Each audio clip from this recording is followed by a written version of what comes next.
Prime rib in the house. Action. Hi, I am Mary. And I'm Sean. And we are from Vindulge and the authors of Fire and Wine Cookbook. Yes, we are. And today we are smoking a prime rib. Oh. Now, prime rib might seem intimidating for some folks, but what it really comes down to is 4 simple steps to make a perfect celebratory prime rib dinner for your family and friends. So those 4 steps are really just preparing and seasoning your prime rib, smoking your prime rib, letting it rest, and then slicing it. You may be wondering what prime rib is. When we think about prime rib, the first thing that jumps to a lot of people's minds is the idea of prime quality rib. So like choice, select, prime. The reality is that not all labeled prime ribs are actually prime quality. Prime in the prime rib refers to the primal cut, or the first set of cuts that come when a butcher takes apart a cow. This is part of the rib roast and is often called a rib roast, standing rib roast. So when you're buying a prime rib, you may not see that label. It might be called rib roast. It'll be bone-in or boneless. What's the difference? Well, a lot of times the bone arguably adds flavor. We don't find that the bone really adds a ton of flavor when you're smoking it. Makes for a great presentation. It does make for great presentation. So it's really up to you and whether you want to pay for that extra weight.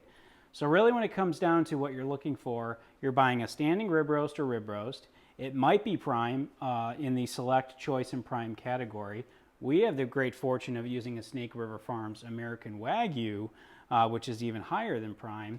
But most importantly, when you're buying one, look at the marbling. So when you look inside the case, you're going to look for all of that interconnected tissue. And the more marbling you see, the more flavor it's going to be. So regardless of what you buy the one you can afford that has the most marbling. That's really important. So from there, it's really about putting it on the smoker and cooking it to the proper internal temperature. So you might ask, how long is this going to take? It's going to take as long as it needs to. But on average, when we cook this, it's about 45 minutes a pound. So I'll turn it over to Mary, and we're going to talk a little bit about seasoning. Yeah, so we're going to go ahead and season our prime rib today. We're going to coat it with a delicious, savory herb crust.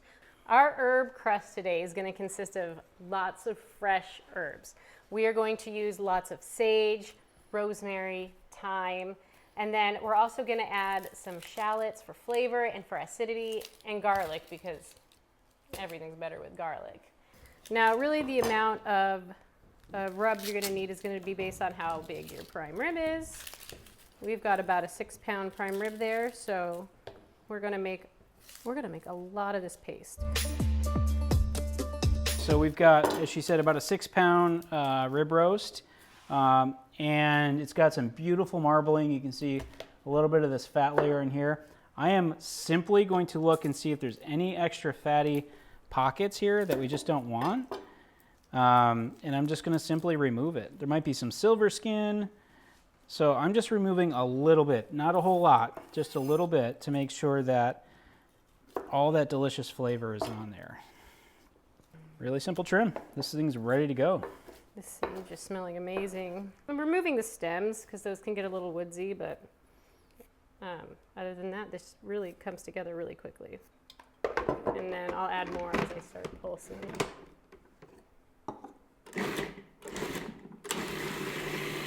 Oh yeah. Do you eyeball it? You're just eyeballing it, right? Until you get the right texture. Yeah. What do you think? I think a little more olive oil, actually. Just a touch. We didn't get like a rubber spatula to get it off. In there. Smells so good.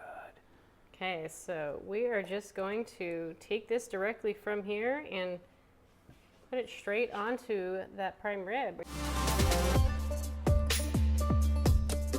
Now we're going to simply dust with our salt and pepper.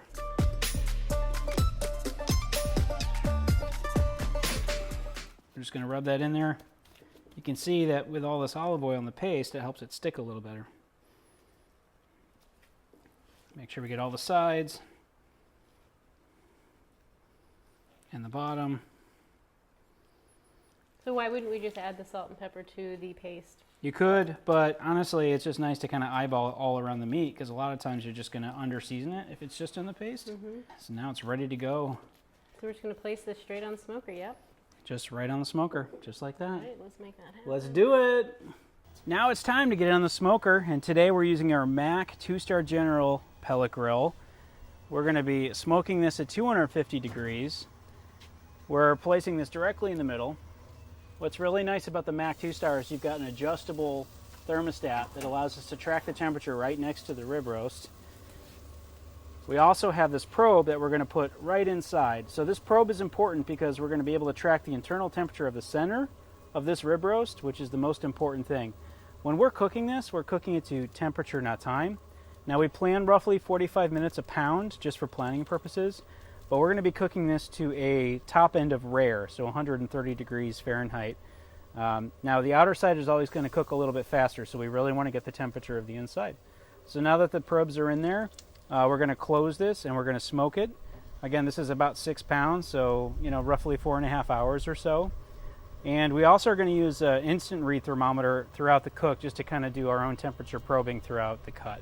When smoking our prime rib, we're going to remove it when the internal temperature reaches 130 degrees Fahrenheit, which is the top end of rare. But if you like it cooked longer, then consult our recipe at vindulge.com. That gives you a guide of ranges, and you'll pull it at your desired temperature. Remember to always cook to temperature though, not time.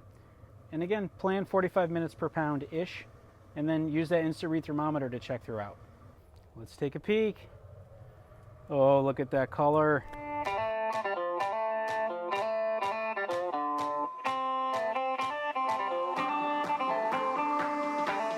So it's at about 130 degrees, which is how we like it. We're going to remove the probe. This thing's going to be hot, so we use gloves. And we're going to put it on our cutting board, and we're going to let it rest for about 20 to 30 minutes.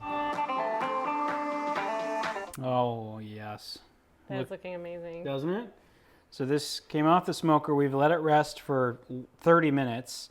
In that resting time, it comes up a little bit more in temperature, but it allows all those beautiful juices to kind of redistribute through the meat. Now it's time to slice. This is the best part. It is. I'm going to start opening some wine. All right, you open the wine, I'll slice.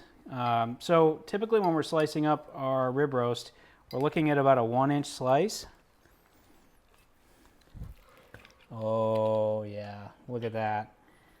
And these outer edges are always going to be cooked a little bit more, which is nice for a crowd if there's ever somebody who likes it cooked high at a higher temperature. Oh yeah.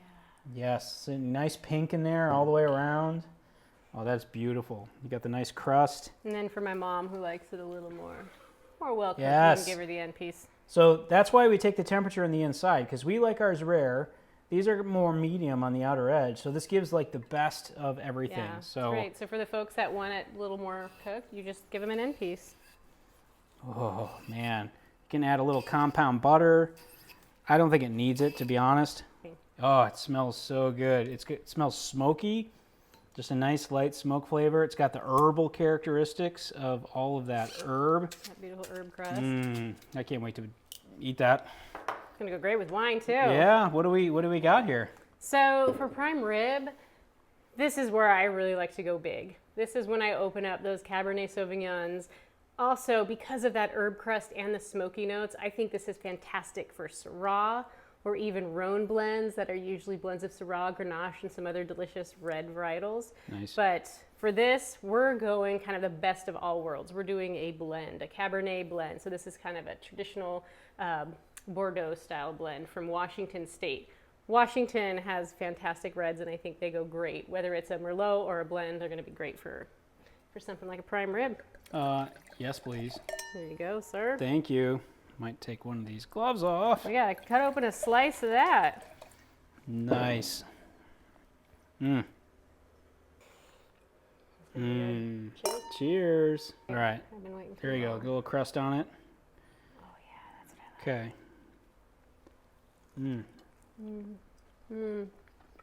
Oh, that is super wow. tender. It's just so pure. You get that beautiful beefy flavor Yep. and that great outer crust. I understand why now. This is my mom's favorite cut of beef. Yeah. Yeah, we got to make sure she gets some of this or I'm in trouble. Oh, this is so good. You know what? You know what? You got to try this. You got to Yeah, try this. yeah. Okay. There you go. Oh yeah. So if you like this recipe, please head over to vindulge.com for tons of wonderful grilling and barbecue recipes and also wine pairings.